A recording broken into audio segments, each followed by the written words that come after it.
Assalamualaikum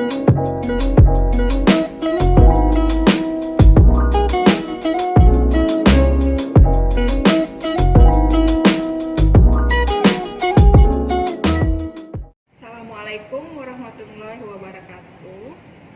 Selamat pagi, perkenalkan saya Dini. Saya adalah dosen dari program studi kebidanan Universitas Binawan.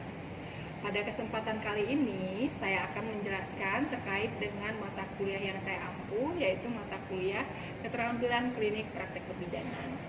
Adapun pemaparan ini merupakan bentuk unjuk kinerja Tridharma Perguruan Tinggi dalam bidang pengajaran. Deskripsi mata kuliah ini meliputi 3 hal, yaitu saya biasanya menggunakan pendekatan DIA. Pertama yaitu delivery, di mana menjelaskan terkait dengan mata kuliah yang diampu oleh saya sendiri. Yang kedua adalah interaksi, menjelaskan bagaimana cara saya menjalin interaksi selama proses pembelajaran bersama mahasiswa. Yang ketiga yaitu assessment, menjelaskan bagaimana cara saya untuk mengukur penilaian mahasiswa secara objektif di kelas. Adapun deskripsi mata kuliah ini adalah memberikan kemampuan kepada mahasiswa untuk melaksanakan keterampilan dasar kebidanan terhadap ibu, bayi, dan balita yang didasari oleh sikap serta keterampilan. Sehingga diharapkan setelah mengikuti perkuliahan ini, mahasiswa mampu memenuhi kebutuhan dasar manusia yang didasari oleh basic keterampilan yang harus dimiliki oleh seorang bidan. Jumlah SKS pada mata kuliah ini yaitu 2 SKS yang terdiri dari 1 SKS teori dan 1 SKS praktek. Mata kuliah ini merupakan mata kuliah wajib yang harus diikuti oleh mahasiswa semester 2 program studi kebidanan Universitas Binawan dan menjadi salah satu mata kuliah syarat untuk pengambilan pada mata kuliah di semester 3. Nah, adapun proses delivery yang biasa saya berikan langsung kepada mahasiswa, biasanya saya melakukan identifikasi terlebih dahulu terhadap capaian pembelajaran lulusan, di mana dengan capaian pembelajaran lulusan saya turunkan menjadi capaian pembelajaran mata kuliah ini. Adapun CPMK pada mata kuliah ini dibagi menjadi 6 CPMK. Pertama yaitu mahasiswa mampu melakukan persiapan dan pemeriksaan diagnostik serta pemeriksaan spesimen yang berhubungan dengan praktek kebidanan. Yang kedua, mahasiswa mampu memberikan asuhan pada pasien P dan pasca bedah pada kasus kebidanan. Yang ketiga, yaitu mahasiswa mampu memahami serta memberikan teknik pemberian obat dan cairan yang digunakan dalam praktek kebidanan. Yang keempat yaitu mahasiswa mampu melakukan perawatan luka dalam praktek kebidanan. Yang kelima yaitu mahasiswa mampu memahami tindakan resusitasi. Dan CPMK terakhir yaitu mahasiswa mampu melakukan pendokumentasian pada kasus. Adapun bahan kajian yang saya gunakan dalam mata kuliah ini, yang pertama yaitu persiapan dan pemeriksaan diagnostik. Yang kedua adalah asuhan pada pasien pre dan pasca bedah pada kasus kebidanan. Yang ketiga adalah prosedur pemberian obat. Yang keempat adalah perawatan luka. Yang kelima resusitasi dan keenam adalah pendokumentasian. Nah, rencana pembelajaran yang akan dilaksanakan selama 1 semester ini terdiri dari 16 kali pertemuan, di mana 14 kali pertemuan pembelajaran baik berupa daring maupun luring, kemudian 1 kali pertemuan untuk ujian tengah semester dan 1 kali pertemuan untuk ujian akhir semester. Di mana sistem pembelajaran pada mata kuliah ini saya menggunakan hybrid learning dengan menggunakan aplikasi Zoom dan Google Meet. Untuk pembelajaran praktikum, biasanya mahasiswa langsung belajar di laboratorium Universitas Binawan dengan menerapkan protokol kesehatan selama masa pandemi. Dalam proses pembelajaran juga, mahasiswa bisa menggunakan LMS Universitas Binawan dan Siakat Universitas Binawan. di mana pada LMS mahasiswa dapat mengakses materi pembelajaran, kemudian video pembelajaran, kemudian mengisi absensi kehadiran, menggunakan forum diskusi, serta fitur-fitur lainnya yang menunjang proses pembelajaran. Kemudian SIAKAD Universitas Binawan, mahasiswa juga dapat menggunakannya secara langsung, yaitu bisa menggunakan dengan mengakses RPS, kemudian mengetahui jadwal perkuliahan dan mengetahui topik-topik pembelajaran yang akan dipelajari pada setiap sesinya. Nah, adapun metode pembelajaran yang saya gunakan yaitu pertama ceramah. Saya menyampaikan teori dan diikuti dengan diskusi serta tanya jawab langsung oleh mahasiswa. Kemudian demonstrasi dan simulasi, di mana pada metode ini biasanya untuk pembelajaran praktikum di laboratorium. Melalui metode demonstrasi dan simulasi ini, mahasiswa bisa dirangsang langsung untuk mengamati, kemudian membandingkan ya antara teori dengan praktek dan juga mencoba untuk melakukannya sendiri. Sehingga melalui metode demonstrasi ini saya bisa langsung berinteraksi kepada mahasiswa dengan menilai keterampilan yang dilakukan oleh mahasiswa tersebut di laboratorium. Metode berikutnya itu role play, di mana pada metode ini mahasiswa dilibatkan langsung untuk berpartisipasi, sehingga mahasiswa mempunyai kesempatan untuk menunjukkan kemampuan dirinya dalam bekerja sama dan membiasakan dirinya untuk berbicara di depan umum, sehingga menimbulkan rasa kepercayaan diri oleh mahasiswa. Metode yang keempat itu small discussion group. Nah, biasanya saya membagi mahasiswa menjadi beberapa kelompok yang ditugaskan untuk mengungkapkan ide ataupun gagasan dan pemecahan masalah pada suatu kasus. Kemudian metode kelima yaitu problem based learning, di mana pada metode ini biasanya saya gunakan untuk melatih mahasiswa dalam menyelesaikan suatu permasalahan secara sistematis, kemudian dengan kasus-kasus yang diberikan, sehingga mahasiswa bisa mengidentifikasi permasalahan ataupun kasus yang sering terjadi di masyarakat. Nah, kemudian dalam proses perkuliahan ini saya biasanya menggunakan ataupun berinteraksi langsung kepada mahasiswa, di mana saya mengedepankan proses SCL, Student Center Learning, supaya mahasiswa bisa berpartisipasi aktif dalam proses pembelajaran. Kemudian proses interaksi berikutnya biasanya kami menggunakan kuliah interaktif, di mana saya biasanya menyisipkan pertanyaan pemicu yang gunanya untuk melatih mahasiswa untuk berpikir, kemudian melatih mahasiswa untuk terbiasa menyampaikan pendapatnya sehingga menimbulkan rasa kepercayaan diri. Kemudian pada proses interaksi juga kami menggunakan WhatsApp group dan LMS yang ada dengan fitur forum diskusi yang ada pada LMS, sehingga mahasiswa bisa berinteraksi langsung kepada dosen pada proses pembelajaran.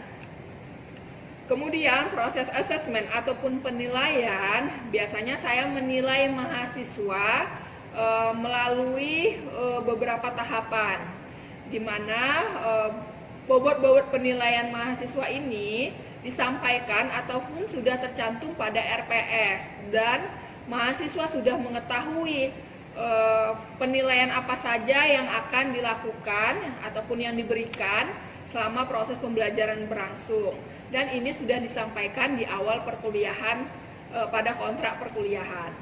Adapun penilaian ataupun pembobotan dari itemnya meliputi ujian tengah semester 20%, kemudian tugas 15%, kuis sebesar 10%, praktek sebesar 30%, dan UAS sebesar 25%. Untuk mengikuti ujian praktek di laboratorium, maka mahasiswa harus sudah lulus untuk ujian tulis, sehingga yang bisa mengikuti ujian praktek adalah mahasiswa yang sudah lulus ujian teorinya. Kemudian penilaian praktikum diambil langsung oleh dosen kepada mahasiswa dengan melihat keterampilan yang diberikan ataupun yang dilakukan oleh mahasiswa yang dinilai melalui daftar pilih. Kemudian pengumuman penilaian, mahasiswa dapat melihat hasil penilaian ataupun hasil ujiannya di Siakat Universitas Binawan, sehingga mahasiswa dapat mengakses langsung hasil pembelajarannya dan mahasiswa mengetahui apakah pada mata kuliah ini mahasiswa tersebut lulus ataupun harus mengulang pada mata kuliah ini. Sekian video deskripsi mata kuliah saya. Setelah ini saya akan menampilkan video pembelajaran saya bersama mahasiswa secara daring melalui aplikasi Zoom. Selamat menyaksikan. Selamat siang. Assalamualaikum warahmatullahi wabarakatuh. Waalaikumsalam. Ketemu kembali terkait dengan mata kuliah keterampilan klinik praktek kebidanan dengan topik yang pertama yaitu konsep dasar pemberian obat. Oke, apakah semua sudah membaca materi di LMS? Sudah, Bu.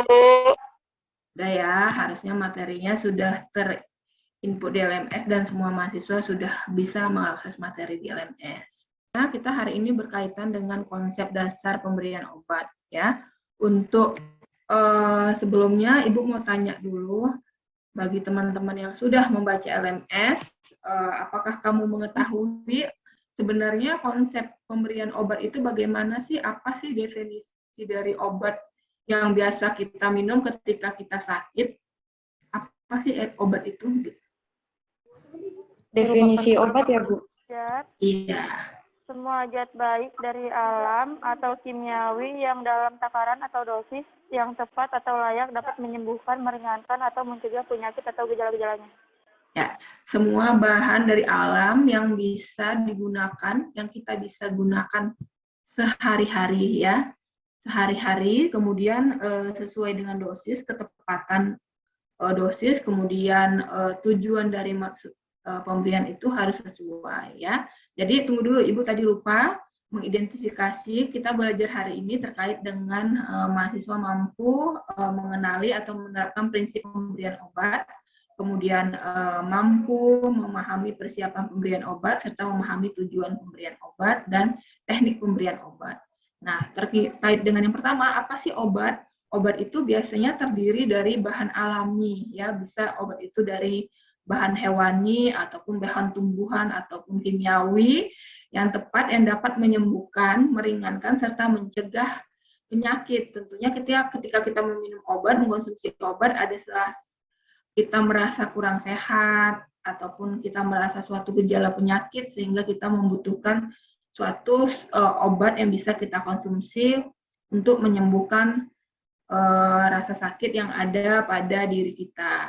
Ya, nah tadi temannya sudah mengatakan obat adalah sesuatu yang didapat dari hewan ataupun tumbuhan yang fungsinya untuk menyembuhkan. Nah, sedangkan definisi obat menurut Undang-Undang Kesehatan itu, obat itu adalah bahan panduan yang siap digunakan untuk mempengaruhi penyelidikan, untuk mencegah penyakit, pemulihan serta kontrasepsi.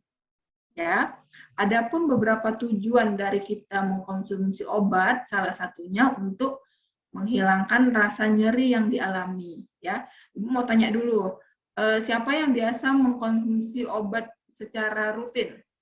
Saya, Bu. Tidak. Nah, kenapa tuh Denisha mengkonsumsi obat secara rutin? Masih pengobatan rutin, Bu. Jadi setiap Masih hari minum obat. Setiap hari mengkonsumsi obat ya. Berarti kamu masuknya ke untuk menyembuhkan penyakit yang ini nomor 4. Kemudian untuk menghilangkan rasa nyeri yang dialami. Ini contohnya ketika kapan kita minum obat kemudian menghilangkan rasa nyeri? Coba ada yang bisa buka mic ya? Saya sakit apa ya? Tiba-tiba harus menghilangkan rasa nyeri itu saya harus konsumsi obat. Gitu. Sabina ya. Iya Bu, biasanya kalau lagi haid suka nyeri di bagian perut tuh saya minum paracetamol buat meredakan nyerinya Bu. Nah, ya, itu salah satunya ya, ketika lagi merasakan nyeri, dysmenorrhea ataupun sakit gigi, ya, itu kan yang kita rasakan, kita bisa mengkonsumsi obat yang bisa menghilangkan nyeri. Ya, oke. Kemudian tujuan pemberian obat bisa mengurangi efek samping yang terjadi minimal. Nah, ada beberapa cara dari pemberian obat. Secara umum, ya, cara pemberian obat itu terbagi menjadi dua, yaitu obat secara diminum parenteral dan oral, ya. Nah, ini paling sering kita konsumsi obat yang mana ya? Oral, Bu. Ya, oral, Bu. Oral ya, yes, oral ya. Apa itu oral emangnya? Pemberian obat melalui mulut. Pemberian obat melalui mulut, ya. Nah, ini biasanya tadi kayak si Sabina bilang, ketika saya dysmenorrhea, Bu, saya minum obat paracetamol untuk menghilangi rasa nyeri pada dysmenorrhea saya. Berarti itu pemberian obat secara oral, ya. Kemudian parenteral, apa itu parenteral? Pemberian obat Pemberian obatnya melalui jaringan tubuh, Bu. Melalui jaringan tubuh, ya. Pemberian obat melalui jaringan tubuh ini bisa dilakukan dengan cara apa kira-kira ya? Injeksi, Bu. Disuntikan, Bu. Diinjeksi ataupun disuntikkan. Yes, benar sekali, ya. Kemudian masuk ke prinsip pemberian obat. Ada berapa benar ya yang kamu baca dalam prinsip pemberian obat? 6, Bu. Ada 12 benar, Bu. Ada berapa benar? Coba, ada 12, 6, 5. Ayo, ada berapa benar? Ada 5, Bu. Nah, coba yang bilang 5. Ayo, pertama benar. Benar Itu obat. dua. Benar obat. Yang Kedua dosis. benar. Yang Benar ketiga dosis. rute. Yang ketiga benar rute. Yang keempat benar Pasien. pasien. Kelima benar Jalur pemberian. pendokumentasian. Keenam benar waktu. Ya, ya. Good. Coba Wulan jelaskan dulu bagaimana sih bidan bisa harus dapat mengidentifikasi kepada pasien melalui benar obat. Bagaimana cara bidan? Dan keberadaan obat. Harus memperhatikan kebenaran ya, kebenaran obat ya. Jadi ketika kita memberikan obat kepada pasien, kita harus memperhatikan benar obat ya. Ya. Kalau kita salah memberikan obat ya, artinya akan fatal untuk pasien tersendiri. Jadi kamu harus memastikan obat yang kamu berikan kepada pasien itu harus benar ya, dan sesuai dengan resep ataupun buku orderan obat yang diberikan dokter ya. Jadi harus ngapain nih? Harus memastikan benar obat, membaca dengan teliti ya terkait dengan label obat tersebut ya. Yang kedua benar dosis. Ada yang bisa menjelaskan kembali apa itu benar dosis? Obat yang diberikan menurut dosisnya, Bu. Obat yang diberikan harus sesuai dengan dosisnya ya. Bagaimana kita memastikan obat itu sesuai dengan dosis atau tidak? Sesuai instruksi dokter ya, Bu. Sesuai instruksi dokter ya. Jadi biasanya setiap obat itu punya misalnya diminum 3x1 gitu ya, 3x500 gram gitu ya. Nah itu jadi ada instruksinya biasanya di label obat itu, ataupun kalau kita direksetin sama dokter itu kan di kertas plastik obatnya itu ada tertulis ya 3x1 tablet. Nah itu sama dengan masuk ke benar dosis. Ataupun kalau obat anak-anak tuh bagaimana kita mengidentifikasi kalau benar dosis? Biasanya ada apa? Gelas ukur ya. Kemudian ada, kalau kamu pernah lihat nggak obat penurun panas untuk anak-anak itu? Ada pipetnya tersendiri, ya kan? Jadi di pipet itu ada ukurannya. Nah itu sesuai dengan, jadi bisa ditentukan ya berapa milikah yang diberikan, 0,5, 1, 3. Jadi benar ketepatan dosis itu sangat harus dikuasai oleh seorang bidan dan harus tepat pemberiannya. Selanjutnya, ada benar apa lagi? Benar pasien. Benar pasien, ya benar sekali ya. Apa itu benar pasien? Kita harus menanyakan identitas pasiennya terlebih dahulu untuk memberikan Nah, obat yang benar.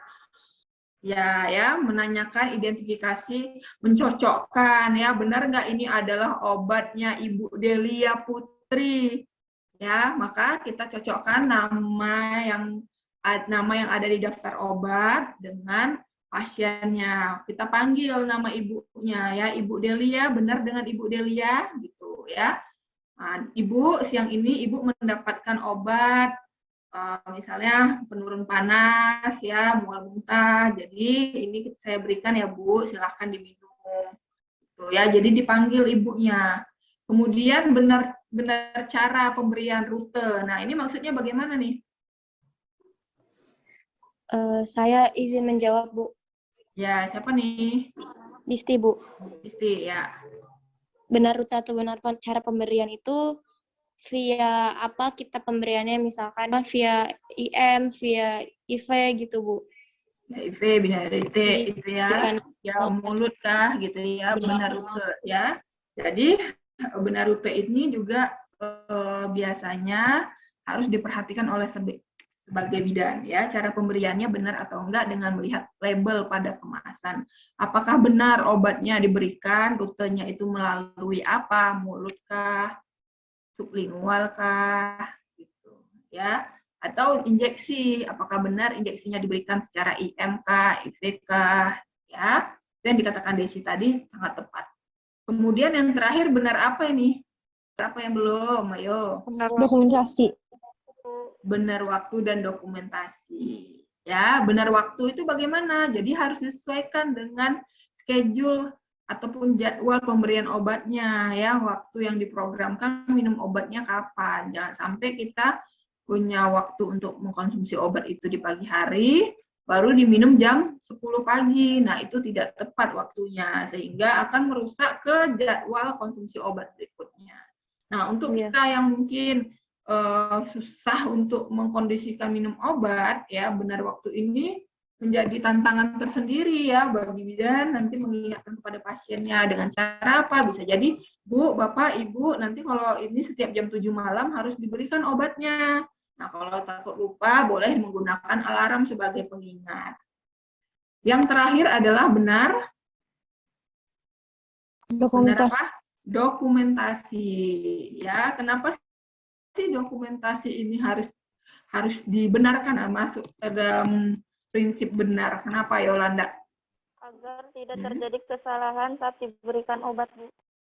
Agar tidak terjadi kesalahan saat pemberian obat. Kemudian apalagi? Agar tidak salah memberikan obat kepada pasien. Agar tidak salah. Kita kan sebagai bidan harus mampu mendokumentasikan semua tindakan yang kita lakukan, ya. Supaya apa? Supaya ada bukti otentik, ya. Bukti yang menyatakan benar kalau obat ini sudah dikonsumsi oleh pasien, ya. Jadi benar pendokumentasian ini adalah salah satu yang bisa dikerjakan oleh bidan dan harus dikerjakan oleh bidan. Ya, misalnya pasiennya menolak terkait dengan pemberian obat, maka harus dicatat, didokumentasikannya, di pendokumentasiannya, supaya apa? Tidak ada kesalahan dari segi pelayanan kesehatan ataupun petugasnya. Oh, petugasnya kok tidak memberikan kepada saya? Maka kita bisa menunjukkan, ini loh Bapak tadi menolak terkait dengan pemberian obat yang sudah diresepkan oleh dokter. Maka harus apa? Ada izin ataupun surat pemberitahuan kalau pasien tersebut menolak. Ya, jadi mencatat semua ataupun termasuk ke dalamnya adalah pemberian obat, itu salah satu bentuk dari pekerjaan yang wajib harus dilakukan oleh bidan. Supaya apa? Supaya tidak terjadi kesalahan ataupun ada pihak-pihak yang tidak senang atas pelayanan yang diberikan, kita mempunyai bukti yang baik ataupun bukti yang lengkap terkait dengan pemberian obat tersebut. Kemudian ada jenis ataupun pengelompokan obat. Nah, kita sudah membaca terlebih dahulu, ya. Ada bentuknya seperti ini. Nah, ada beberapa jenis, ya, penggolongan obat itu sudah diatur oleh pemerintah. Salah satunya yaitu golongan obat. Nah, ini kita lihat bersama-sama ya. Obat bebas adalah obat yang tingkat keamanannya sudah terbukti. Itu tadi anestesia sudah sebutkan, benar ya. Biasanya ciri obat bebas itu dia lingkaran berwarna hijau, di pinggirnya berwarna hitam. Ya. Nah, biasanya dalam istilah itu obat bebas adalah obat yang bisa diberikan di mana saja atau obat over the counter, ya. Yang kedua, ini jenis obat apa nih? Yuk. Obat bebas terbatas. Obat bebas terbatas, ya. Kenapa disebut dengan obat bebas terbatas? Nih dia, obat bebas terbatas adalah obat, dia termasuk obat keras, tapi dalam jumlah ataupun dosisnya yang tidak kecil ataupun kecil ya, baik dosis maupun jumlah unit sediaannya. Ya, obat bebas dalam jumlah tertentu masih bisa diberi. Nah, coba lihat. Pernahkah kamu melihat beli obat di labelnya ada tulisan seperti ini? Pernah? Pernah, Bu. Pernah, Bu. Pernah ya. Pernah, Bu. Nah, jadi kalau ada seperti ini diperhatikan sekali ya, terutama untuk kita memberikan obat-obat kepada anak-anak. Perhatikan. Yang ketiga, jenis obatnya obat apa kalau dia ini? Yang ketiga ini nih, jenis obat apa ini? Obat Keras. Obat keras, Bu. obat keras. Apa itu obat keras? Obat yang harus ada resep dokter. Cara resep dokter. Obat yang harus ada dan harus membelinya dengan resep dokter ya. Nah, ini obat keras termasuk dalam kategori obat yang hanya boleh diberi harus dengan resep dokter. Ya. Dokter hanya menyerahkan obat tersebut jika obat tersebut diperoleh dari apotek. Ya, jadi ini benar-benar harus resep. Jadi biasanya apoteker itu tidak akan memberikan resep obat, ya, memberikan jenis obat keras tanpa adanya resep sendiri. Kemudian ada obat yang lainnya, obat apa nih? Narkotika. Narkotika ya. Sebenarnya narkotika masuk ke dalam jenis obat, tapi sekarang apa? Disalahgunakan. Ya kan? Disalahgunakan sehingga menjadi apa? Narkoba ya. Jadi biasanya ataupun zaman dulu narkotika itu masuk ke dalam jenis obat ya. Dia berasal dari tanaman ya. Kemudian dia gunanya untuk apa? Mengurangi rasa nyeri, kemudian menghilangkan rasa nyeri ya. Kemudian kenapa obat narkotika itu berbahaya? Karena dia dapat menimbulkan ketergantungan. Nah, itu yang efek yang tidak baik untuk dikonsumsi secara terus-menerus dan dalam jangka waktu panjang. Nah, makanya obat narkotika ini tidak boleh dijual sembarangan. Harusnya, namun sekarang disalahgunakan. Jadi kalau kamu lihat di apotek ada jenis label seperti ini, kamu sudah tahu, oh itu obat narkotika, gitu ya. Kemudian ini tadi sudah. Kemudian Ibu mau bertanya dulu sama kamu. Dari kamu sudah mengetahui itu, kamu bisa mengidentifikasi nggak jenis-jenis obat tadi, penggolongan obat? Bisa? Bisa, Bu. Bisa, Nah, Bu. ya, harusnya sudah bisa ya mengidentifikasi terkait dengan penggolongan obat berdasarkan warna ataupun bentuknya. Ya, oke, sampai di sini ada yang mau ditanyakan? Belum ada, Bu. Belum ada. Cukup mengerti nggak? Mengerti, Bu. Mengerti, Bu. Mengerti. Oke. Mudah-mudahan materinya bisa diterima dengan baik ya. Paham? Cukup paham nggak? Paham, Bu. Oke, ya. Terima kasih atas kesediaan waktunya. Mudah-mudahan diberikan kesehatan sehingga kita bertemu pada sesi berikutnya. Silakan membaca LMS kembali untuk topik berikutnya. Saya sudahi dengan Assalamualaikum warahmatullahi wabarakatuh. Waalaikumsalam warahmatullahi wabarakatuh. Terima kasih, Bu. Sekian video deskripsi diri sebagai unjuk kinerja Tridharma Perguruan Tinggi dalam bidang pengajaran. Assalamualaikum warahmatullahi wabarakatuh.